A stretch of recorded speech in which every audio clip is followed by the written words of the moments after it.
Hayes Entertainment exclusive.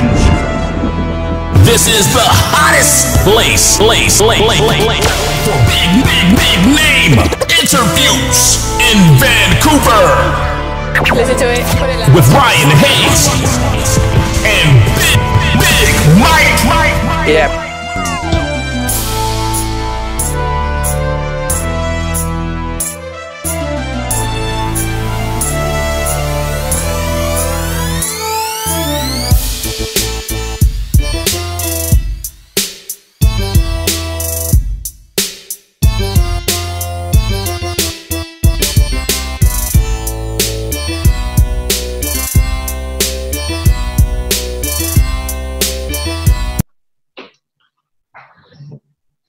Cowboy Clint.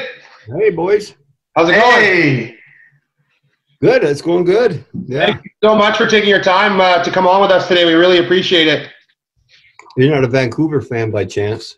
Oh. I actually am, unfortunately.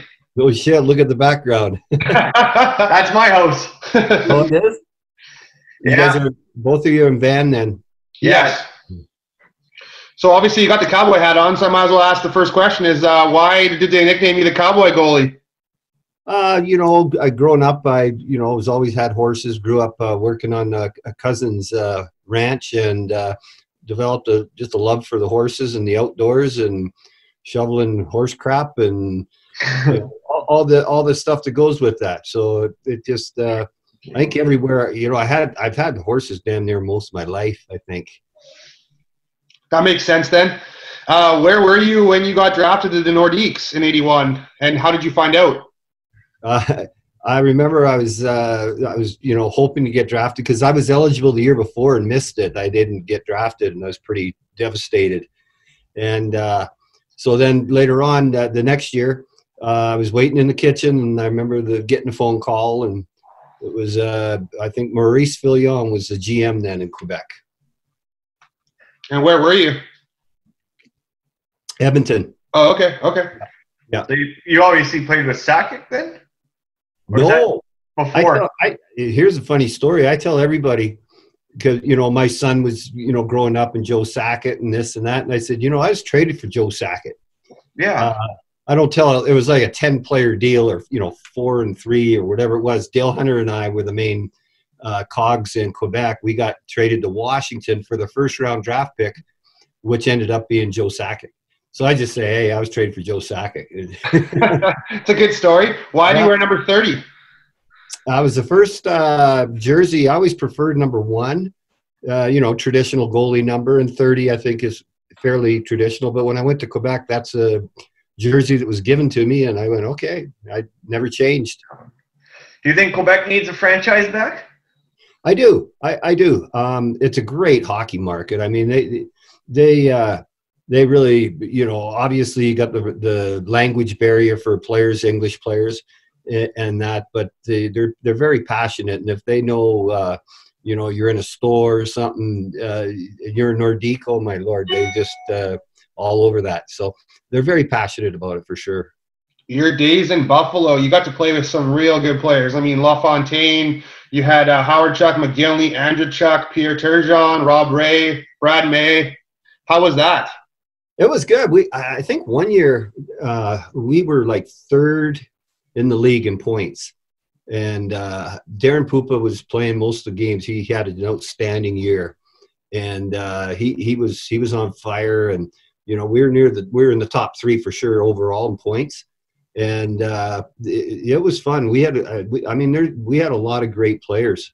You got any Brad May stories? Or Rob Ray? We got them coming up on an interview later on this week. Okay, I've seen those guys recently. We had kind of a reunion deal in Buffalo. And Razor, I mean, that kid, when he was a rookie, he picked his nose all the time. Like, we all have nervous habits, but getting ready for a game, there's Razor. He's just got it buried. And, and I brought that up, and he goes, oh, I don't think so. Oh, yeah, Razor had that was his nervous habit. Mayday with May. You never get any better stories than that guy. He's got every story in the book. Yeah, and he's a class act. He was telling me some stories about me and this and that, and we forget. I mean, I'm getting, I'm damn near 60 now, and they're younger than me, of course, but yeah, we traded some stories. And the thing I like about Brad May, he's a really class act, off the ice. He's very polite. He's a very engaging guy. Now in the media, of course, doing what he does in broadcasting, it's right up his alley, and he's good at it. But he's a very sincere guy, loves history. And here I can barely read, and he's telling me all these history stories. Yeah, Brad May is always good for a story. We met him a few times over the years, and trying to get him on the podcast right now. He tells a couple good stories about Dominic Hasek. Yeah, Dominic was my undoing.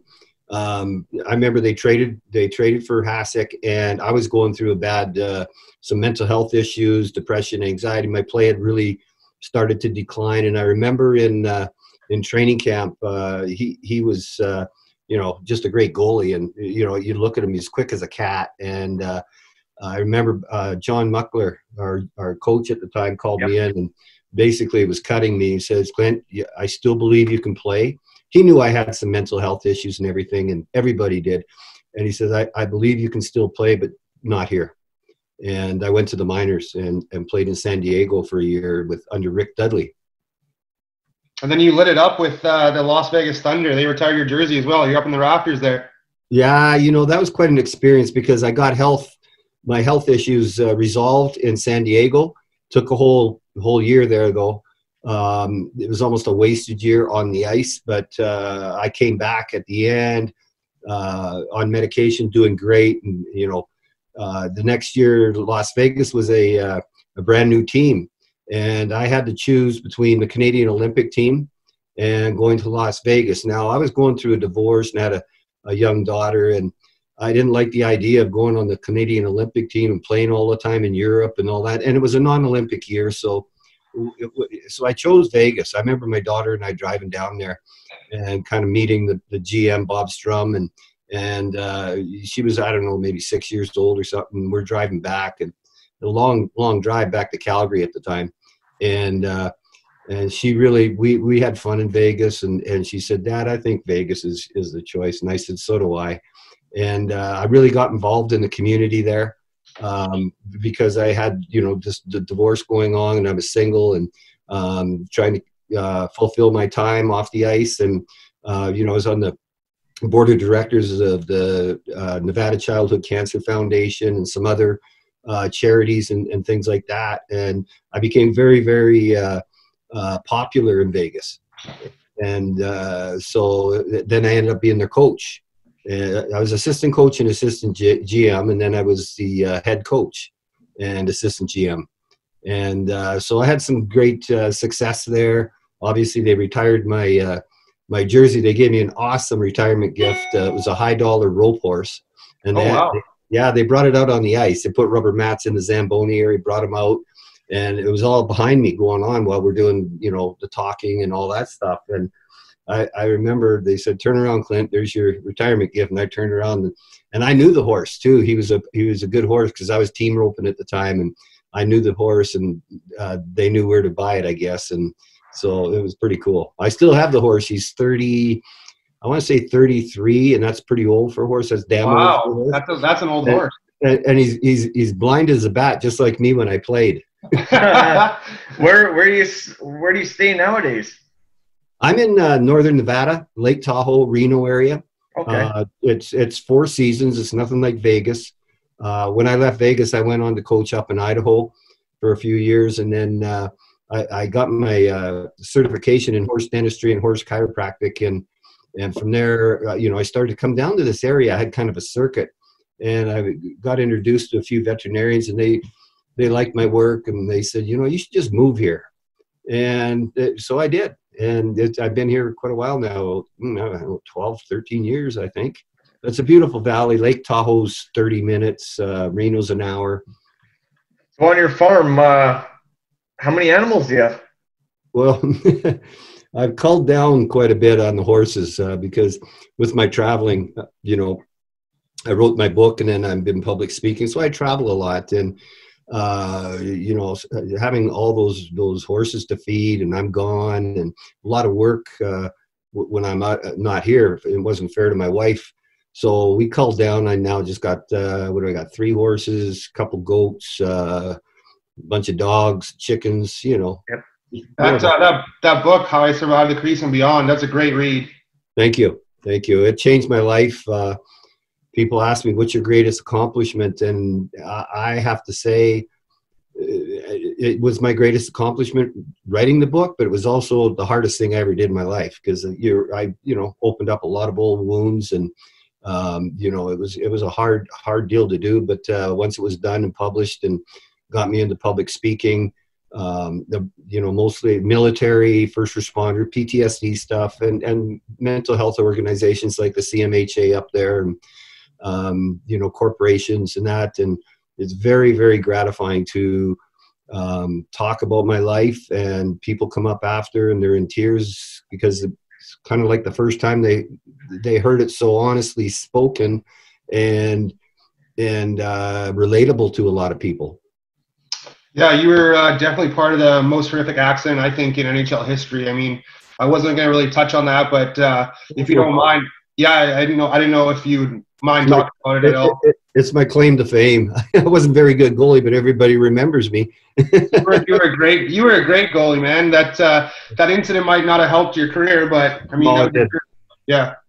I was just a little kid, and I remember we were watching that live, and it was definitely scary. Would you say, how do you deal with something like that just straight after the incident? I didn't. That's the thing. It happened so long ago. We didn't. Richard Zednick cut his jugular vein. Yes. I think that was in 2008 or something. Yep. And that I heard that he had counseling, and anybody on the team, trainers, coaches, family members. It was when that happened to me. Nothing was. My counseling was our medical trainer, Jim Pizzatelli, who went out and stood in front of the net in our street clothes, and this is right fresh after I was trying to come back, and he goes, "Well, this is where it happened." I said, "Yep," and we went boom, the way we went, and that was the extent of it. But it really came to bite me in the butt. The next year, I started to have just horrific nightmares, waking up sweating and grabbing my neck, and again, I couldn't sleep, and my play was starting to decline. Obviously, reading your book and stuff, your biggest worry, obviously, is you didn't want to see your mom, obviously, see that incident, and she was watching the game, correct? Yeah, she was watching on TV, and everybody goes, "Wow, you courageous, you got up and skated off the ice." I'm like, no, I thought I was dying, and I didn't want Mom to see me die on national or on TV. Yeah.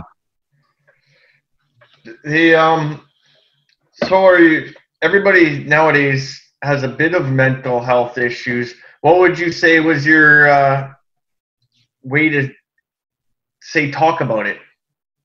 Well, the book certainly got that opened up. I put, as you know, I think you one of you said you read the book. Both of you, maybe. Yeah. Okay. Very, very honest read. I mean, I was raw, no bolt, and I told everything. And that opened up a lot of doors for me with the public speaking, but it also opened up a lot of doors for me now with what I'm doing. I don't know if you're familiar with Mark Pavlich and his story right now. He's kind of in a lockdown mental hospital, played with the Rangers. He was part of Miracle when they won the gold. And Barry Beck kind of started this idea, and Mark's sister. And we are going to start this, it's going to be a facility. It is called The Ranch. And we're going to have horse therapy. It's going to be, hopefully my vision is cabins and bunkers for players that do struggle, or former players that are struggling, and military with PTSD and all these addiction issues. And as you mentioned, with what's going on in our world right now, I think there's going to be a lot, there already has been a spike in, I don't want to say mental illness all the time, but emotional sickness, people losing their jobs and maybe going through depression, anxiety, and all these things that maybe they never experienced in their life. Of course, I grew up with all those things, so I get.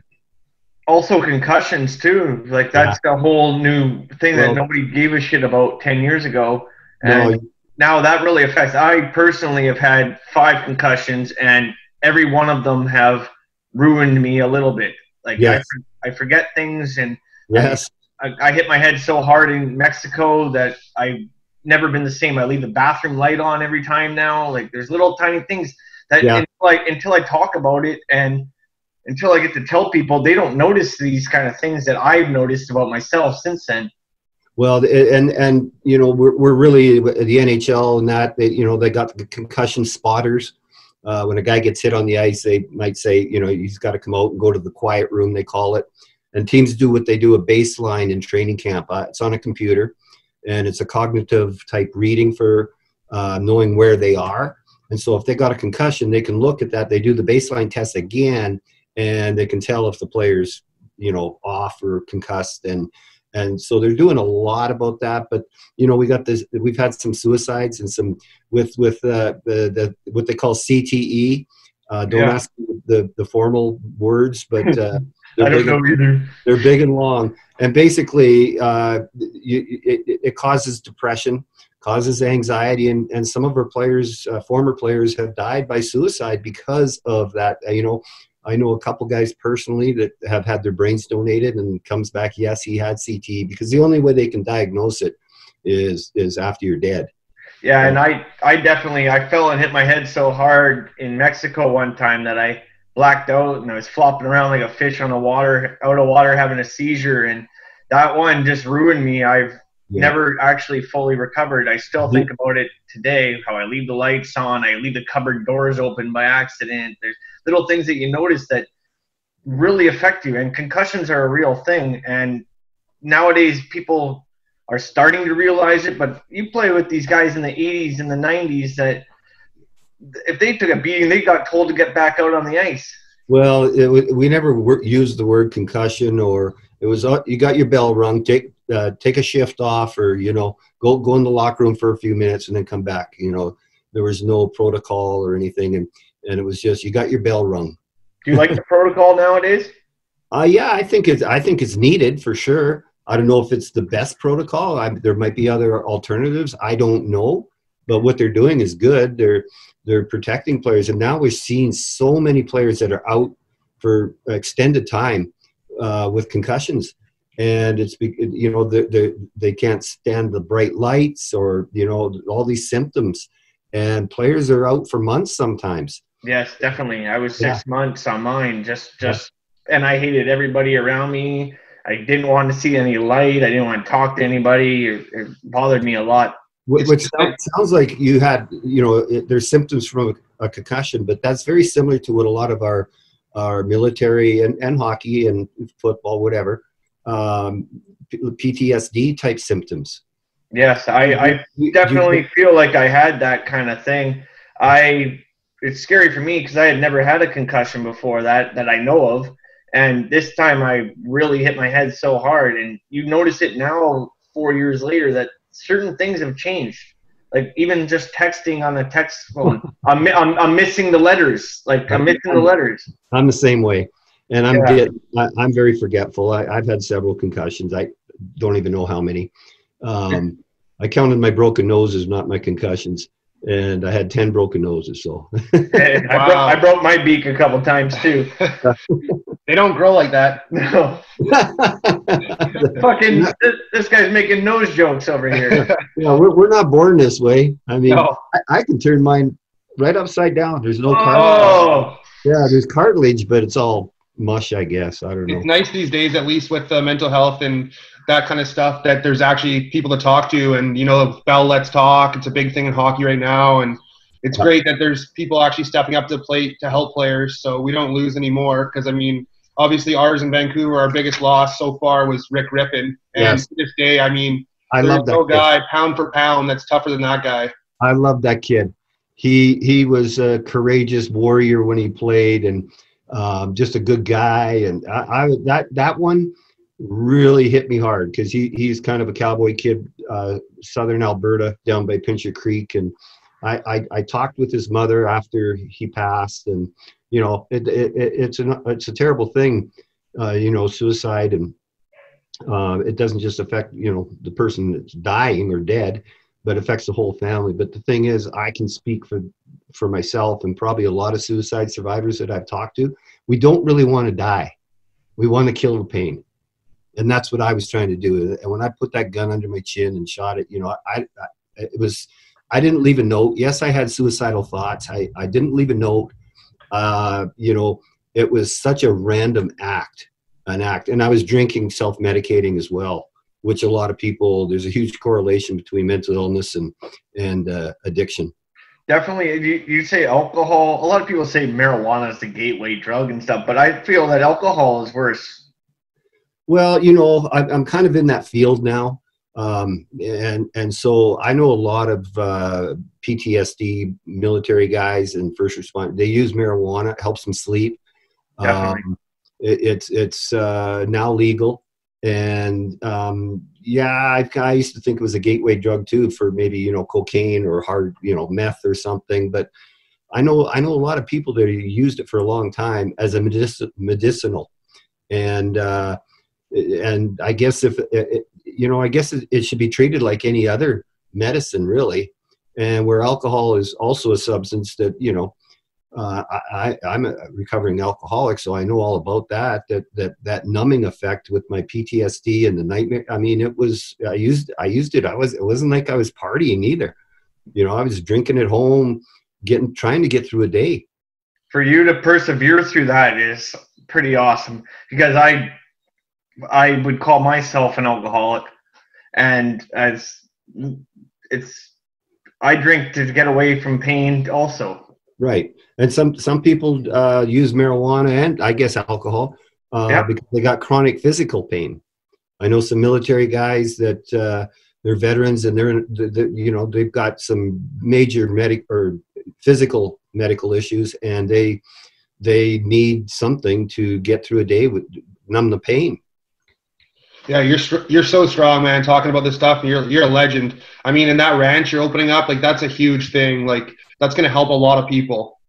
Well, we're in the baby steps right now, and I had a call today. They kind of want me to be the president or CEO, and I am not a business guy, but they say, you know about treatment facilities. You know, I've been to more than one, and I have friends that are in that field. A couple guys I know that own treatment centers, so I do have resources to try and get this thing, you know, off the ground and built, and we got to find the, you know, geography wise, where's our best place. I always thought something like Montana, you know, the mountains and everything, but then we got to think about in the winter, how do you do the equine therapy in 3 feet of snow, and, you know, things like that. So we're starting to put all these thoughts together, and we've been approved as a nonprofit already. We got that okay from the U.S. government, and I'm not sure the ins and outs of it, but we got it. And so now we got to do all these other things, and, you know, find the funding, which we've talked about, you know, getting memorabilia and selling it on eBay to help fund. I mean, every team will PR wise send an autographed jersey to a foundation or a charity. So we've got all these ideas and irons in the fire. You ever talk to Theo Fleury? I saw Theo. Michael Landsberg hosted a deal in Peterborough, Ontario, and Theo spoke and I spoke, and I think it was Kaylee Wickenheiser spoke and a couple other people, and so you know, I played against Theo and that, and so he was going to the Toronto airport the next day, and I needed a ride there. I was just going to take a ride anyway, and Theo and I had a great conversation on the way to the Toronto airport. It was, I don't know, 2-3 hours, and we really talked about a lot of our stories, both of our stories. I was going to go and change the little mood here a bit. I want to hear the story about your emus stealing the photographer's camera. Oh, geez, I was playing in Vegas. I had over 100 emus. And the market was good back then for the meat and the oil and that. And oh yeah, I remember the emus. I can't remember exactly that story, but I do remember losing. Some of them got out, and they're not the smartest bird. They're like chasing a chicken, really, a big chicken. And I remember I called one of our reporters, and he reminded me this just about a week ago. He interviewed me, and he said, "I remember you calling me and said, can you put a blurb in one of your articles saying if anybody has emus running around their place, give me a call." And I remember having to go out and saddle my horse and go and try and rope these suckers. And you can't really rope them around the neck. I mean, that's where the rope goes, but you got to get it down over their chest because you'll break their neck right off because it's 3-4 like feet. a long, thin neck, obviously, right? Right. Yeah. Right. That's how I get some of my dates. Roping them. I'm just kidding. Trying to make you laugh on your end. I relate. What teammates do you keep in touch with, like on a regular basis, would you say? I've had a few guys, I can't mention their names, and they aren't necessarily teammates. They're former players that are going through some issues, whether it's mental health or addiction or both. And Dean Kennedy is a ranch boy. He's got a beautiful ranch in Pincher Creek area down in southern Alberta. And, I keep in touch with him a bit. Grant Ledyard, again, that reunion I talked about in January in Buffalo, that was pretty cool to see a lot of guys. I believe it. Have you been to a Golden Knights game yet? No, I haven't. I'm not very close to Vegas. I'm probably about a 7-hour drive. Oh, wow. Okay. I was hoping they'd put their American Hockey League team in Reno. Because you're closer to Reno, right? Yeah, I'm only an hour from Reno. Okay, so yeah, that's where I fly out of when I go on my speaking tours. Oh, okay. And, yeah. Do you ever come to Vancouver? Yeah, I've spoken there a few times. Yeah. I get up there, it depends. I never know what's going to pop up as far as on the calendar for speaking events. And I work for a speakers bureau in Canada. And they're the ones that organize them, and I just get on a plane, show up, and do my deal. With all these things going on these days, and obviously with COVID and stuff, have they opened up like the casinos or anything in Nevada yet? Yeah, they're starting to now. Yeah, they're slowly, and I think the gyms are open. Things are opening up now. They obviously are regulated and with all the restrictions and everything. But yeah, we got the restaurants popping up now. They're open, and I think the casinos are open, but they're kind of still pretty strict on the rules to keep social distancing and all that. Yeah, this guy just spilled his coffee, so give him a second here. We tried to get a refill on our coffee over here in between our interview. Not a problem. So what would you say is other than the scary incident, would be your best memory playing for the Sabres? Well, I had some real emotional times with the Sabres. It's funny. I came back in 10 days after my jugular vein, and crazy. Yeah, and I became a hero there. They just admired I epitomized everything that blue-collar sports town loved in an athlete, like courage, hardworking, gritty, no talent, and coming back quick like that. I mean, I just became like an icon there, and still to this day, it's amazing. There's a band called Malarchuck in Buffalo. Really? Oh, really? Right now. After that, too, some guy named one of his racehorses Malarchuk. So I became really kind of a popular figure there. I couldn't buy a meal in town, in restaurants and that. I just, it was quite, but, of course, that was short-lived because that was the beginning of the end of my career and my mental health with the PTSD that caused me. And I went undiagnosed 20 years before I shot myself and finally got the help I needed. Well, we're glad you got your help because you got some great stories, that's for sure. Well, we all do. I Out of curiosity, when people recognize you and ask you for your autograph, do you feel like it's a nuisance, or do you enjoy doing it? You know, I'm still I still get mail every day, 1 or 2 envelopes. I don't know how they get my address, but it's okay. I answer them all. I sign them all and send them back. They always send a self-addressed paid envelope return.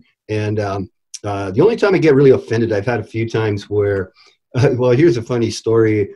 We were playing in on the island in New York, and this guy, and that's a mecca for autographs. And the hotel you stay at, all the teams stayed at, it's a walk to the arena. I mean, you walk across the big parking lot, basically. And this guy comes up, and he's got a picture of me bleeding out on the ice, And I remember I was walking with assistant coach John Torchetti, not Tortorella, Torchetti. Yeah, I got Tortorella stories too.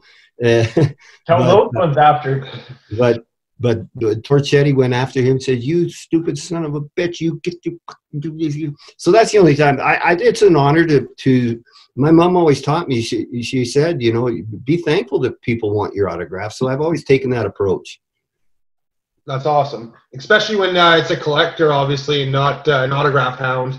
Yeah, not a kid or something. Yeah, when the kids are out there, that's pretty cool, But I know there's a lot of people that make money off your signature.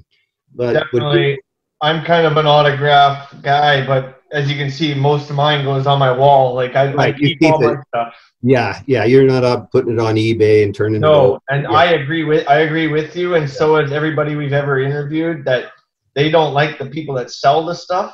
They want to see that everything goes on my walls. And John Tortorella, when he was coaching in Vancouver, do you remember the game? I was with the Flames. Yeah, and he went to the dressing room. And I remember I was in the press box. I'm the goalie coach. I come down and I said to our video coach, "Where's everybody?" He goes, "Look." And I saw on the TV, and I went, "Holy!" So I took off out there. I'm a scrappy guy, and I'm gonna smoke him, Tortorella, for doing that. But the backstory is that John was an assistant coach when I played in Buffalo, and we developed a good friendship because he liked to work out, and I was a workout maniac back then. So we spent a lot of time. Everybody would be gone home, and we'd still be pounding the weights in the weight room and shooting the crap and getting to know each other. So we became quite friendly. And somebody I remember interviewed me and said, "You and John, back in Buffalo." And I said, "You know what? I know John Tortorella, and he's a pit bull, and he'd be disappointed if I didn't show up." And I remember I kind of got in trouble for doing that. Brian Burke was our GM, and he told me, you shouldn't have done that and everything. But Brian, being an old school guy too, next day apologized in front of me and the coaches. Kind of said to them, "You guys should have been following Clint's lead.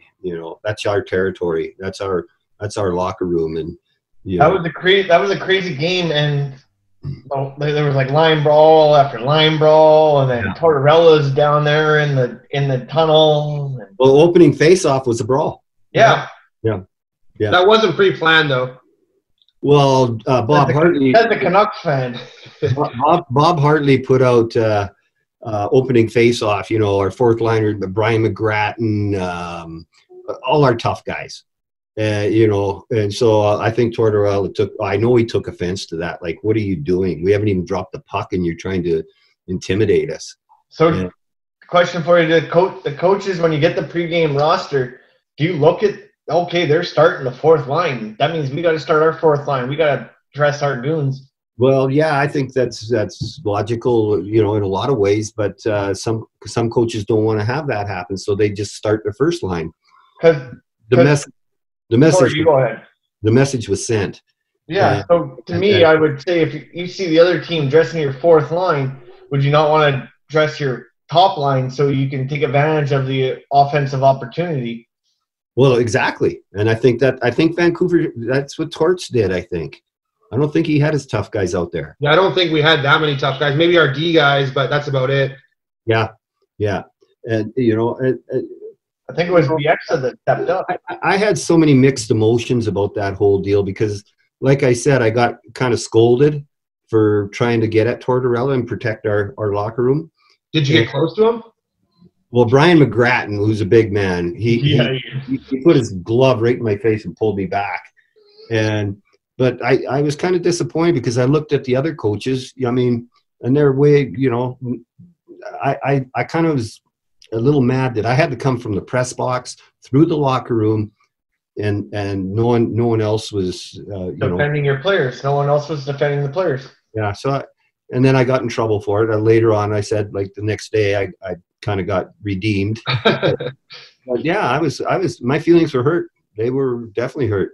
How did you enjoy your coaching days? For the most part, I loved it.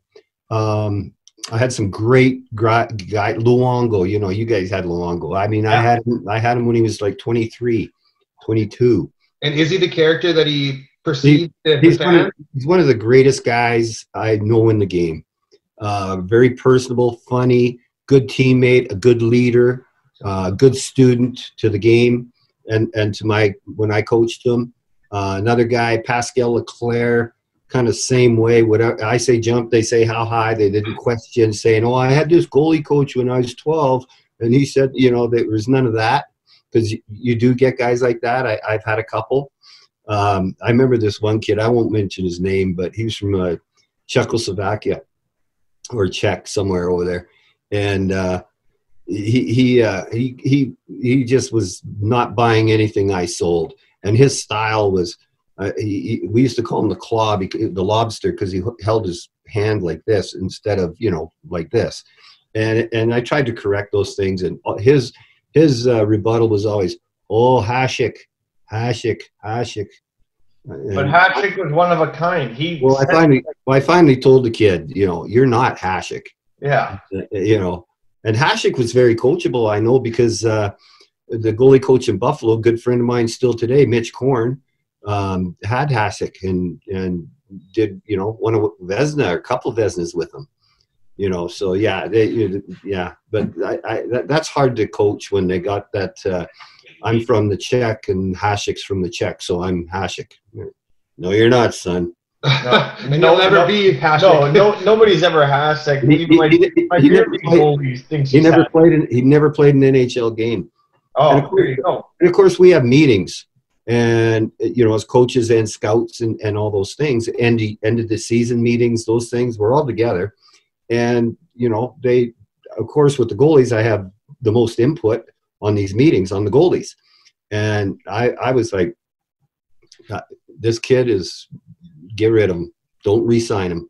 He doesn't want to learn. He's got it all figured out, and he's not going to improve. Do you find the European players are a little stubborn compared to like the Western or like Canadians or Americans? Well, I wouldn't say, I don't know if stubborn's the right word. Like I had Kiprasov. Kipper, and you talk about a funny son of a gun. Oh yeah, I smoked cigarettes with Kiprasov outside the bar one time after Canucks and Calgary game.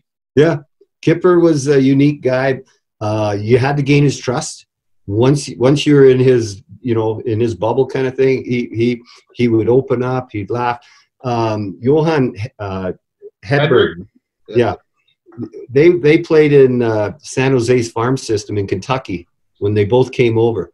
And Hedberg told me, he goes, Kipper pretended he couldn't speak English for 2 years because he didn't want the coach to yell at him or talk to him or anything. And yeah. I feel like a lot of the European players pull that stunt. We got a guy in Vancouver that does that too. Yeah, they understand. They might not speak it well, but most of them understand because, if they're aspiring hockey players and they're, 17, 18, years old and playing in Finland or Russia or whatever, if their agent is smart, and I'm assuming most agents are smart, being in the game like they are, they get them English lessons way before they're even drafted because they know they're probably going to go to North America. So I think most of them understand the language pretty good before they come over. You had Muckler with you too at one point. Johnny Muckler, yeah. He was the coach in Buffalo when I was there. What's it like having that around you when he's a legend too? Mux was old school for sure. very direct, very honest, very fair. I like John. A lot of people were intimidated by him because he's, old school toughness, but I loved him. I really did. The era you played in as well, you played against the best players of all time. I mean, with Gretzky and Lemieux and Yzerman, those guys, like, how was it playing against them? Well, I always tell a story about Gretzky. He wasn't very good. He owes all his success to me because he would light me up every time and got all that confidence. I think every record he ever set was against the Canucks, believe it or not. You look it up, it's like most points, Canucks, his last game. Most goals, Canucks. 802 against the Canucks. St. Louis Blue, he had like a hat trick. I believe it was a hat trick. It might have been 5 points, but right. But he was phenomenal. I mean, one of the best, if not the best. In my mind, and the guys I played against, I mean, I didn't play against Gordie Howe. Maybe I did in Hartford. He might have been with the boys. I'm not sure. But anyways. That's when he came back, right? Yeah. Yeah. But Gretzky, they call him a whiner and this and that. And I got invited to his golf tournament in Edmonton one time. And being dumb, the hotel was downtown Edmonton, but the golf course was outside of Edmonton. And I didn't know that you take your clothes for the banquet after and change after golf to your clothes. And so I was like, oh, damn. And Gretz was like, here, take my Mercedes and go get your clothes. And, and I didn't know him very well, hardly at all. And I remember after that golf tournament too, I played and coached, either played or coached with Brent, his brother, or Keith. Keith I played with, I know. And, but I remember after the golf tournament, there was me, Gretzky, Wayne, and Keith, and I think Brent, and maybe a couple other guys. We were in this limo. We went back into Edmonton, and we pulled into McDonald's in a limo, Wayne Gretzky. And then we went to, he had a party. Did he buy at least? Huh? Did he buy at least? Oh, yeah, I guess. I don't know. But I remember there was some movie stars at that deal too. And Wayne had a party in his penthouse in downtown Edmonton. And there's a baby grand piano in there. And I remember this one Hollywood guy, he was a soap opera guy, and he got on the piano. We just all chilled and hung out and tried to sing. That's awesome. Yeah, he's a class act. Wayne's a good guy. He is, yeah. He's big into his winery now, and he's just opening one up in the Okanagan right now. So I'm pretty excited about that. He's a big baseball guy too. His son, Texas Rangers. Yeah. I think it was Ty got drafted. Is that his kid's name? Right? Yep. Ty Gretzky got drafted to the Texas Rangers. Yep, and his daughter Paula married a pro golfer. Dustin Johnson. She's gorgeous, obviously, but the Dustin Johnson's a hell of a good golf player too. She's gorgeous like you. Oh, look at me! I'm the face of the franchise. I gotta carry this guy. Yeah, right. That's what happens when you play beer league Division 10. I mean, hey, I laid the penalties in all of the 10 divisions in my beer league. I'm a young Theo Fleury. I always grew up wanting to be Theo Fleury. I'm now Brad Marchand type. Well, you got the schnoz. Yeah, I got the schnoz. I'm 5 feet tall, and I like to hack and whack. And I hope that I piss people off till they want to kick my ass. I hope you're not licking their faces though. No, I don't do that shit. I'm a germaphobe. I don't like to lick. Right? I'll wash my hands. I'm the same way. I got OCD, right? Yeah, so. Me too. Oh, you do? Maybe that came from hitting my head, but maybe that caused their noses to grow. Hey, that could be. I got the beak for sure. He's not one of those Burroughs biters either. Not biting people's fingers. Yeah, right. There's some weird stuff that happens. It's pretty funny. Well, the game's intense, and do you have any weird stories of like something weird that happened on the ice that shouldn't have happened? I had one guy that really offended me, and he's a coach now in the NHL. And I heard, and I know he's a really good guy, but he spit my face one time. Oh, and that to me is being a germaphobe, OCD. I was just, oh, you sure got under my skin, right? Yeah, that's nasty. Did you ever have a player that you just hated, like someone that would just crash the crease and always be spraying ice in your eyes? Anyone like that? Oh, Now, there was a few. A guy like that, when I was playing in Vegas, I had Darcy Lowen. And Darcy and I played in Buffalo together. And when my first practice back, I'm kind of, fearing, the guys coming at me. And Darcy has one speed, fast. And he always crashes the crease, even in practice. He's a competitor. And I remember him bearing down on me like it was a 3-on-2 in practice. And I remember I almost pooped my pants, but later on I had Darcy in Vegas, and we were playing together. And he'd look at me in between periods if the other goalie was on fire, and he'd look at me and I go, give him the nod and the wink. Well, his first shift of the game, that puck went anywhere near that goalie, he'd put the goalie through the net, hit the boards. I mean, he was and then he was my player assistant coach when I was the head coach in Idaho. And so Darcy's he's down in Vegas now. He's a fire chief. Oh wow! Yeah. Wow. Yeah. Well, Clint, I can't thank you enough for coming on today, man. Like, we really, really appreciate it. And growing up, I mean, we loved watching you. It was a good time always. Obviously, other than the scary incident, we loved watching you. We're huge fans of yours, and we wish you best of luck with this ranch going forward. Yeah, thank you. That'd be awesome. Thank you for taking the time to talk to us, and I appreciate we were busting my ass about the nose jokes, but hey, that's part of the thing. Hey, you know what I've learned through ugly, not beautiful.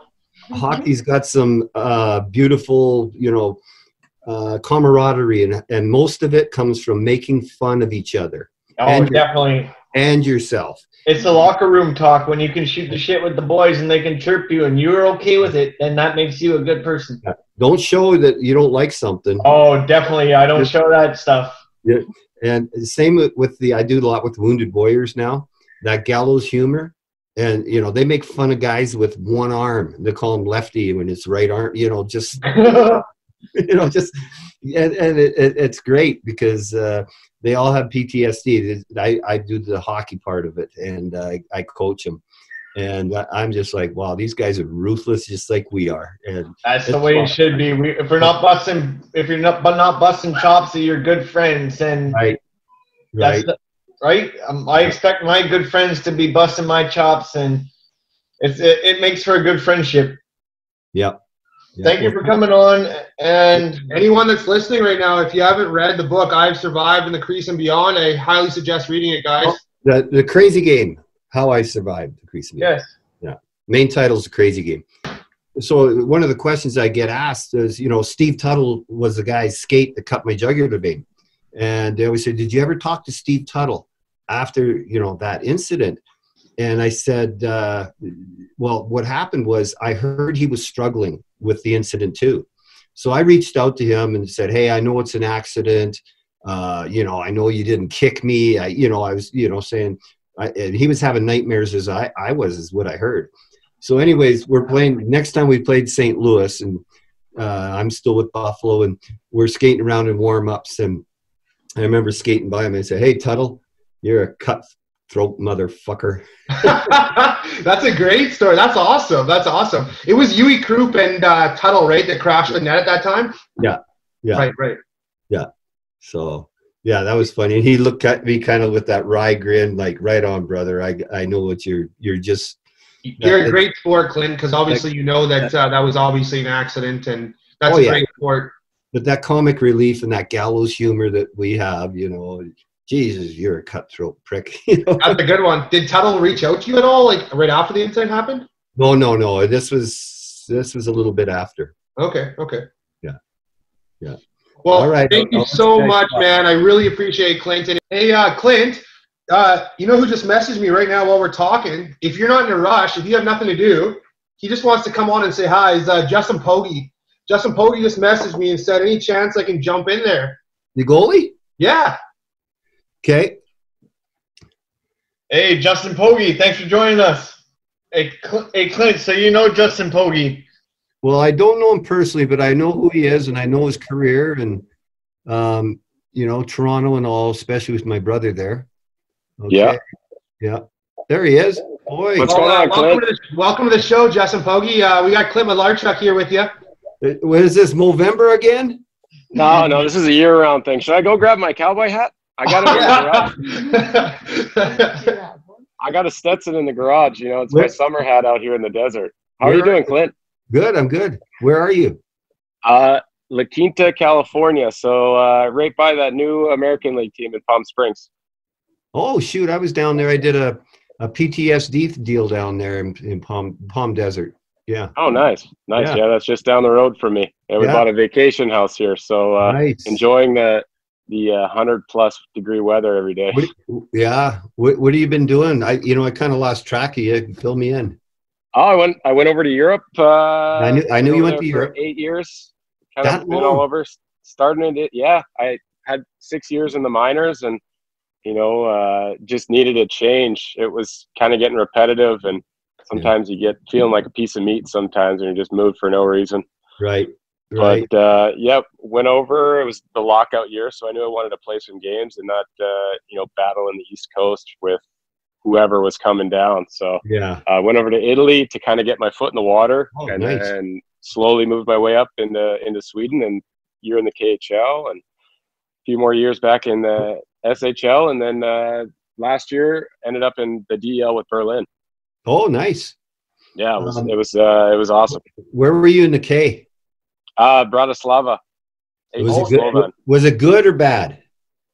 It was hit and miss. It was a beautiful city, had the potential to be so much fun and everything, but it was tough to get paid. I can't remember who I was talking to. I was at one of the Alumni Association meetings, and he ended up in the K. And remember Michael Layton? Yeah. Oh yeah, I know Mike Layton. I still have his hockey bag from Carolina. That's the reason why I wore 49. I had his hockey bag that had 49 on it, and I bring it over. I can't remember this guy's name. He wasn't real well known, but a super nice guy. It'll come to me at 3 a.m. and he was saying that they were playing a team in the K, and they were in a bar, and they see Michael Layton there, and they're going, "Oh yeah, what's going on?" He goes, "I'm stuck. They cut me or dropped me or whatever, and they left me on the road, on a road trip, and he's trying to find his way in Russia back to get his stuff and come back to North America." So I've heard some good stories, and I've heard some ridiculously crazy stuff. I have some stories, but I mean, they weren't that bad. I mean, I wasn't left out. I've heard of guys leaving their hotel because every time they'd walk past the front desk, they'd be on the phone to the team, letting them know what was going on. But I had one guy, he just left. He left all his hockey equipment, just like, I'm out of here. Took as much money as he could out of the bank and left. One of the smartest stories of coaching, trying to catch players after curfew, I believe it was Scotty Bowman. He brought a pennant for the night clerk. Yeah. Said, "Here, I want you to get anybody's sick." And this person started at like midnight. Oh, so no. Yeah. That's a good call. So said, "Any players come in, just get them to sign this, And so he knew curfew was at 11, and this guy started at midnight or whatever. And so any signature that was on there was after curfew. That's a good one. Maybe that's why Scotty's the best in the business. That's somebody's thinking there. Yeah, you don't want to be doing that too often, though. No, guys catch on. Stevie Y gets in there and says, "Yeah, I think that's enough." Hey, Pogge, one of the best one of the best tournaments I've ever seen was the Canada World Juniors in 2006. Obviously, when you guys won gold, and you definitely took us to that game, and you killed it for us. I mean, that was probably the biggest accomplishment in your career. It's definitely one of the most accomplished, definitely most memorable.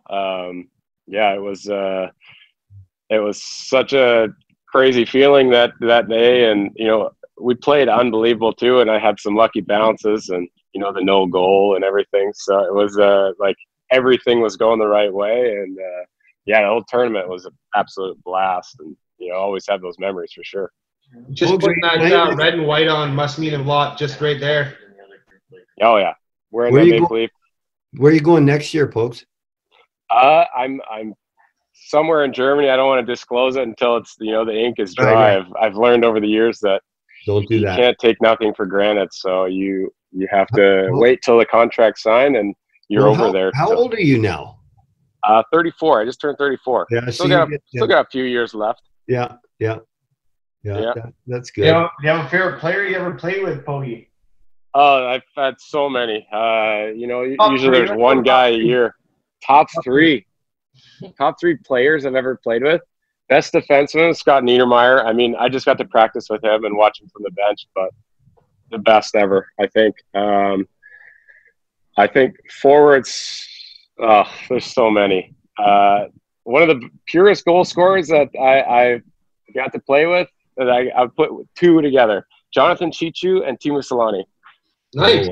Nice. So I played with Cheech in the KHL and got to spend like a whole year with him. And that guy, if he wanted to, he's going to get it in. And it'd be some wonky way, but it'd get in.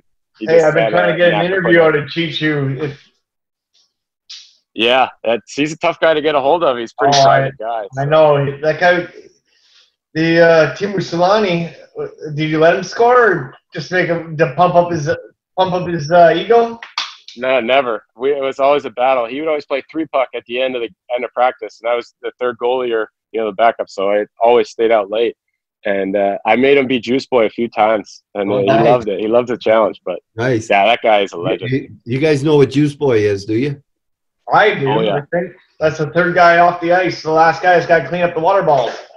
Well, if the last guy to score has to make Gatorades for all the boys or whatever they say, and it has evolved into jean jacket boy, mustache boy, tanner boy, bleach blonde hair boy.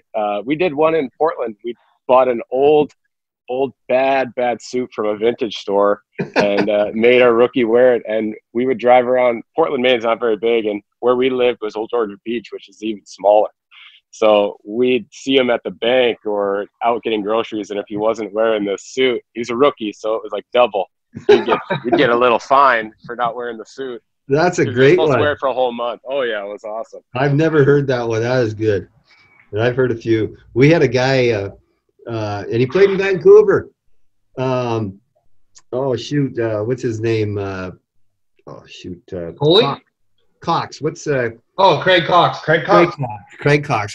He's a tough customer. Oh yeah, I played with him in Fredericton, and we were gonna back in the day when you hazed, you shaved their nuts and their body, Yeah. and everything.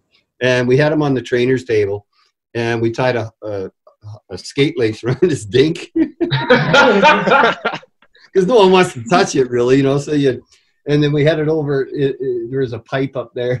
And now, what kind of knot did you use? I don't know. I didn't tie it. double hitch or but calf steering it got so tight that the skin, you couldn't even see it around the skin at all. So he had to go to the hospital to get it. These are the reasons why we can't haze anymore. The stories like this. Definitely. That's his nickname, actually, is Hayes Entertainment. I'm Hayes Entertainment, by the way. And are we editing that question out? Because I would love to keep that one. I don't even know how that process works, but that's a hell of a story. I wouldn't use that one because that's fine. But I tell you what, Coxie was the greatest guy. I think he's from California, back before there were any California players or anything. And I think he's an American boy for sure. You're still in contact. I'd love to ask him about this dick question. You can ask the question. Yeah. but he was such a Californian surfer dude. He was Spicoli. Okay. I guess he's asking for his nose to be rearranged again. Yeah, fuck. Hey, he's making nose jokes just because I got a big nose like Marchand. Well, I make nose jokes because I got the pretty bad schnoz myself. Hey, that's okay. That's beautiful in the certain girls' eyes. Yeah, especially when you can turn it upside down in a bar. Hey. There you go. Whoa. Oh, Oh, that's kind of endearing in some sick way. yeah. Hey, Pogge, who's a goalie you looked up to back in the day? Oh, everyone that was above me. I don't know. I had Curtis Joseph was one of my favorites. Roberto Luongo. I had a World Junior jersey when they didn't win, but it was in Halifax or or Moncton, or I can't remember where it was. Yeah, Clint actually coached him. That was a story on earlier about Luongo. Yeah, Clint. Yeah, I absolutely love him. He was my favorite. I had his Team Canada World Junior jersey. I got it for my birthday, and then later down the line, I have my own. So it was pretty cool. Never ever. I think I saw him in the airport once, but never met him. Are you talking Luongo? Yeah. Yeah, great guy, just a class act. And Curtis Joseph, he came down when I was coaching in Las Vegas in the IHL, and I think he was coming down. He was in a contract dispute, I think it was, and came down to play some games. And I remember he was just a really super nice guy, and you ever get a chance to meet that guy or talk to him, he's a class. He's the nicest human being possible. Yeah. And then you hear his backstory. Yeah. That just came out. Basically, he wrote a book. I mean, he went his through autobiography. But he was he's probably one of the funniest guys out there too. Oh, yeah. Curtis Joseph? No, Luongo. Oh, Lou, yeah, Strombone, he's hilarious. But Curtis Joseph, he's the man. He's I remember him asking me in Toronto. He was backing up my first ever NHL game. So my first NHL game that I ever watched, he was playing in Edmonton. And then my first NHL being played, he's my backup goalie. I actually have a Curtis Joseph autograph. I was down in Chicago at the United Center watching a Chicago game versus the Maple Leafs with my uncle from Chicago, and Curtis Joseph took the time to actually stop as he was walking off after warm-ups to sign me a little autograph. It doesn't mean shit to him, but to me, Curtis Joseph just stands out as like the nicest guy. We don't really understand that. I guess speaking for myself, how much some of those things mean to fans. It does. Yep. We do so many, and it's like, yeah, here you go, whatever, But some kid's going home, and that kid's gonna put that on his wall. He's gonna stare at it every day when he goes to bed. I had a story when I was playing in between the periods at a Flames game. We got to see the Flames come out, and that's when Rick Tabaracci was their goalie. And he was my favorite. I was living in Calgary. He was my favorite goalie. Him and Trevor Kidd, I loved them, And we're standing there, and I wanted to get a high five, and he didn't give me a high five. My thoughts on him turned for the rest of the time. I said, if I ever have a chance, I'm going to give every kid a high five. Yeah. At least show them some appreciation, Oh, 100%. And that's the little people like us. We appreciate that shit. Yeah. I mean, in Europe, it's a different pro structure. So, I mean, the kids are growing up in that system. So, their ice times are later on in the day at that rink. So some days I've done it in pregame skate where the kids were on after us, and I stayed out, did breakaways with the kids for, 5-10 minutes while they're skating around, It's just, that means so much to these young guys. And just to say like, oh yeah, I scored on him, or I shot it on him. He robbed me, or whatever, like you had some fun. And I think that's something North America could pull. It is just closing that gap between players and actual kids playing the game. Right. Yeah, kids or big kids like us. I mean, we definitely collect sports memorabilia. Like, look at my walls. We're definitely not the type to sell our stuff. We're collectors, and it means a lot to us when you guys do take your time to have that 3-4 minutes with you guys and ask you a question, and you have signed something for us, and then we hang it on our wall. I mean, that means a lot to us. It means a lot to fans. I mean, we're season ticket holders of the Canucks, and that's a huge thing for us. When I was playing in Vegas, before I got into the coaching part of it, my goaltending partner this couple of years, maybe 1 year, I'm not sure, I can't remember, was Pogge Reddick, and we brought in Manon Riom. Oh yeah. We've been trying to get her on for an interview. Oh jeez! And now you know what it's like, Pogues, when you got 3 goalies and trying 2 nets. Oh yeah, I've been on the short end of that stick a few times, being the new guy or the trade. And now we know this is just a kind of a PR deal, and it's affecting me and Pokey. We're not getting, and we were told you got to share the net and oh my god. Yeah. But I remember they played her, and we kind of got a giggle because She got burned pretty bad. Yeah, it happens. It happens to anyone. But yeah, I know what it feels like to be that third guy, or you're in the net and you're like, should I let the young guy in? I'll let him do the 3-on-0s. Yeah, I'll do the power play. He can do the 5-on-3. I'll do 5-on-4. You do 5-on-3. Right. You're getting some power play time. Exactly. Yeah. Well, when do you go back to Europe? Usually August, I think, eh? Yeah, but this season's, it's been such a mess. We got told right before playoffs were starting, so we got to finish our season. Yeah. But then the playoffs were just washed out, and so now there's European countries, and Germany's going through their phases of opening up, and I mean they're playing soccer matches with empty stadiums right now, but they're starting to warm up. They closed down right away, like they were ahead of North America by so much because they closed all their borders off and everything. But it should look like be there in August, maybe September. Yeah. Or in October or November start. But do you have kids? Yeah, I've got a little boy.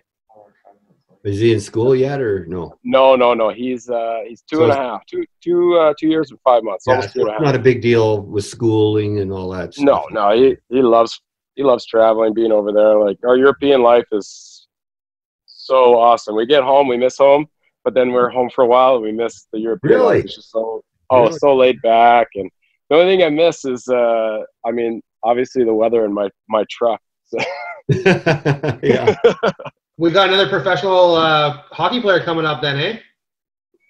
Yeah, he's got I've got a video that one day I'm going to put out there on the Instagram, but he gets me in the nuts so good and then goes for 3 more shots. He's got a slap shot since he was like 8 months old, and he's got a golf swing. He's a lefty though, golf and hockey. I'm okay with hockey. I want him to be right-handed, but yeah, I was left-handed. We share sticks, but golf clubs. I mean, he's really throwing me under the train for not being able to get new clubs. I have to get him his own set of lefties. Is he going to be a goalie or a forward? Hell no, he's not going to be a goalie. But would you ever let your kids be a goalie? No. That costs a lot of money to be a goalie. I wouldn't put him through that stress. Oh. Fair enough. Pogge, who was your biggest influence in your life, in your career? I've had a lot of coaches and a lot of friends and family along the way. I couldn't put it down on just one. I mean, my wife Christina has been through thick and thin with me. My last couple of years in the minors, and then traveling to Europe on a whim, and we've set up a pretty good life. So I think she's definitely the rock that's propelled this second chapter in my career, and it's been going great for me. It's tough sometimes, free agency, and it's not as fun as it used to be when you'd be like, oh, we're going to move to a new place, where now we kind of, well, if we could get 2-3 years in one place, it'd be great, It's always good when you got support from the better half, obviously. Oh, yeah, she takes care of everything. She's the CEO. I just the figurehead. So he knows she's what the it reason is. why I have money in my account. And, yeah, he knows what it is. He's married. I'm the only single guy around here. So this guy's married. We got her. She's writing out questions for you right now just because Mike's standing over here. Yeah, you're cleaning up at the bar, son. You're cleaning up at the Roxy? Oh, I love the Roxy. I smoked with Kippersoff and Dion Phaneuf. They actually smoked cigarettes. We were smoking at the Roxy one time. Shane O'Brien loves the Roxy too. What's that? I said Shane O'Brien loves the Roxy too. Yeah. He never left the Roxy. Yeah, he might still. I think he's down in LA, but I think he's still got a piece of that place. Yeah. Well, I want sponsorship now to be on my show. You were promoting the Roxy. Yeah. No free ads, right? Yeah, there's no free ads on Hayes Entertainment TV and I Only Touch Greatness podcast. Perfect. So we got to wrap this up, but I'd love to thank you guys for coming along, and this has been pretty awesome. Clint, you've been here for an hour and a half, so we appreciate you taking the time out of your day to do this.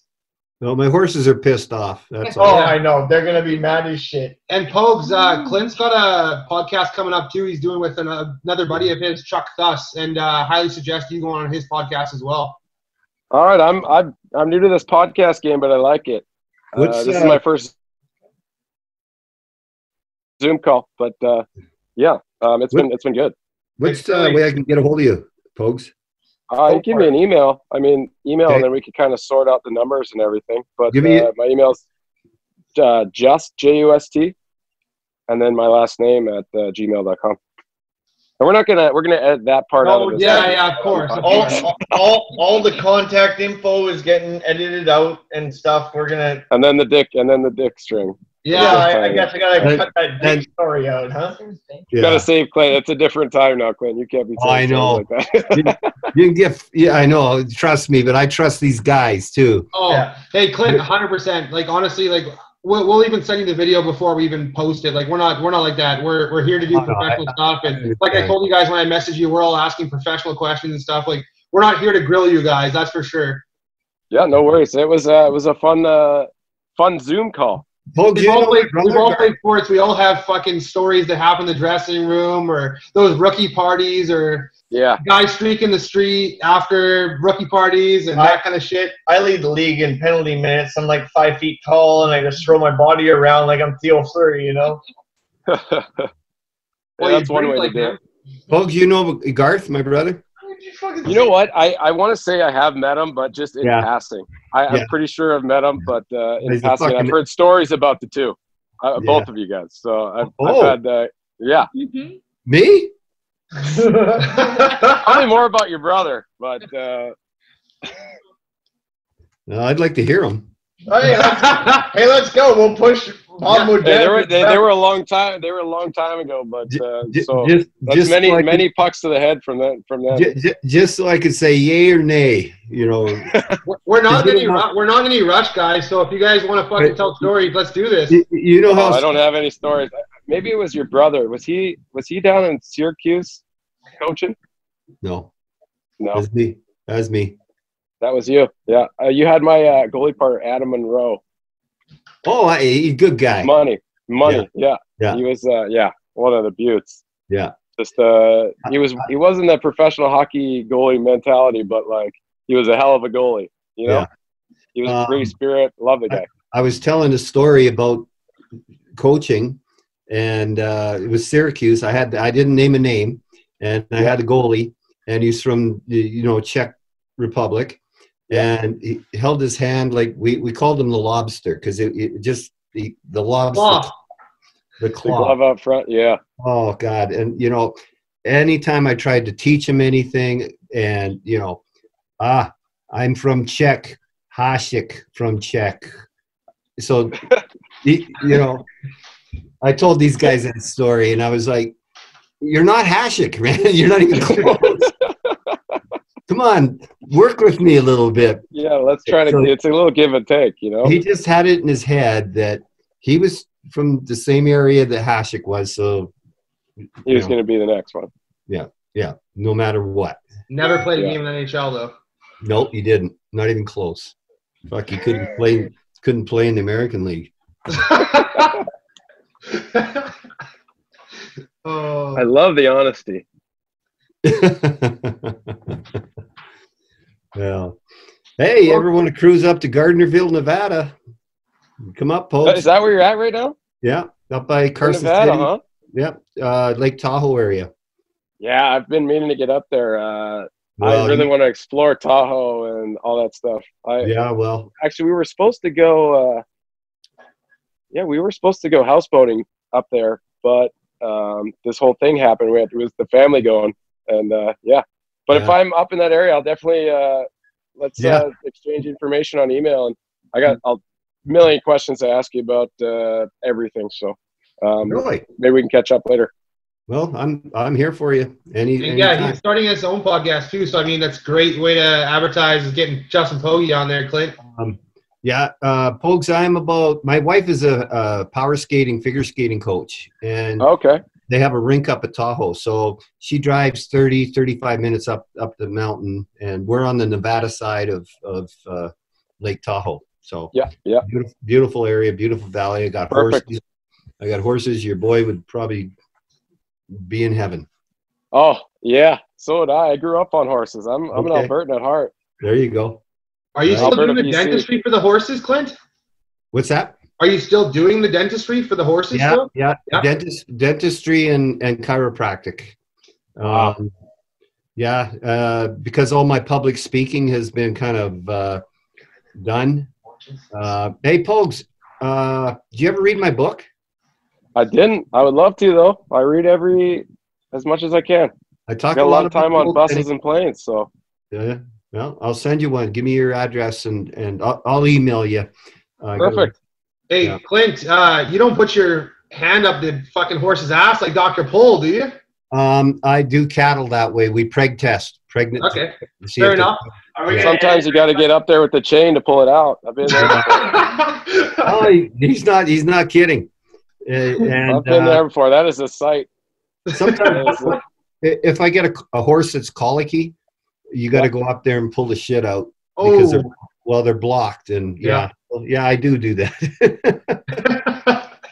And it doesn't bother me one bit. And I can tell Pogues it doesn't bother him, but a lot of people that didn't grow up around this stuff, they're like, you got to do what you got to do. You got to save. Horses are expensive. Yeah. I'm a huge country music fan, definitely, but I've never done that. That's for sure. Yeah. That and branding. I enjoy branding more than calving. Yeah. Branding was fun. Yeah, branding's fun. Castrating, branding them, dehorning them. I was the holder guy. We had a 2-man team, probably 12, 13 years old. Get on the neck of that thing, start twisting its snout so it hangs out. And as a hockey player, it was a fun way to get some aggression out. That's for sure. It sure stinks though when you put that brand on there. Burning hide like that. But yeah, I do that quite a bit. I do a lot of the ranch stuff, not necessarily at my place. It's part of my occupation. I work with several veterinarians, and they love it when I'm available because I love getting in there, getting dirty. I'm a pretty good roper, so a lot of times I'm the healer. Drag him to the fire. You got any buckles? Hell yeah, I got a buckle here. You got your championship buckle? There's one that I'm wearing today. I don't even know which one. That's a fucking nice buckle. Can you read that? Yeah. Crystal Creek Rodeo Champ, 1996, baby. Yeah. The original buckle, I had to get this one remade because when I got arrested one time. That's how all stories should start. Yeah. I think they stole it. I really do, because there were 6 cops and I fought like a mother, and they were kind of pissed that I fought them and resisted arrest and all that. So my boots were gone and my buckle was gone. So some cop in Gardnerville, buttfuck, Nevada, has got one of my championship buckles. I lost my buckle. I lent it to Andrew Ladd to wear out to the night at the bar one night, and I lost my 1988 world champion Stampede buckle. That's in some girl's house. Oh no shit, that's awesome. You were at I rode in the Stampede in I think it was 87. Yeah, I think mine was 88 or 89. Yeah, I think it was 89. I was 3 years old. So 89 world champ. I was. Here's a funny story. So the Calgary Stampede's on, and I rode bareback horse there, and the Calgary Herald took a picture, and I'm freaking launched in the air, and it says Washington Capitals goaltender something at the Calgary Stampede, and so this is back before cell phones, back before internet and all that. So American press or Canadian press or whatever, it went out. Yeah. And so I'm at the rodeo grounds, and the only way to get a hold of me is call the rodeo office. And so I get a message from the secretary, says, Clint, you got to call David Poyle, who was our GM in Washington. Yeah. And I'm like, fuck, I've been traded or whatever. There's no way I think that he, knew I was in the Calgary Stampede. Yeah. And sure as shit, he says, Clint, you're blah, blah, blah. I saw this because it got into the Washington paper. He gave you shit for it for sure. Through AP, yeah. And I said, oh, no, that wasn't me. That was my brother. That was a misprint. They told me. Pogues, I don't know if you remember the Canucks and Calgary game a couple years back. I say a couple years back, but it's probably 10 years back. There was a brawl in between the tunnel as John Tortorella. Clint that wasn't 10 years ago. 10 years ago now, okay. So Clint's the one that came down from the up top in the press box, come down through the dressing room, and he was going at Tortorella, but McGrattan got in his way. That was 2013 or 2014. Wasn't that long ago? Get your facts straight. You didn't even give him one, huh? Sorry, you told me that about half an hour ago. No, and Torts is a friend of mine.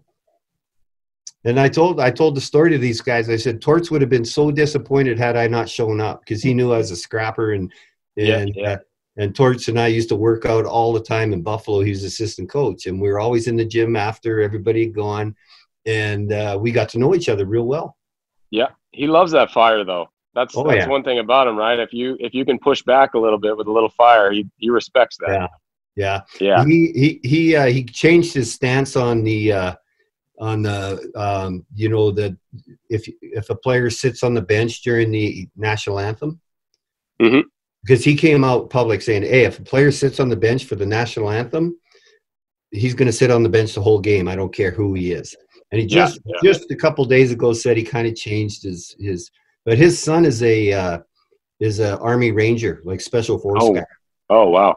Oh yeah, so he's got a lot of respect, and he's American. Yeah. I have all the respect for it too. I get it. I get everything that's going on. But it's when it's not about that and it's about something else.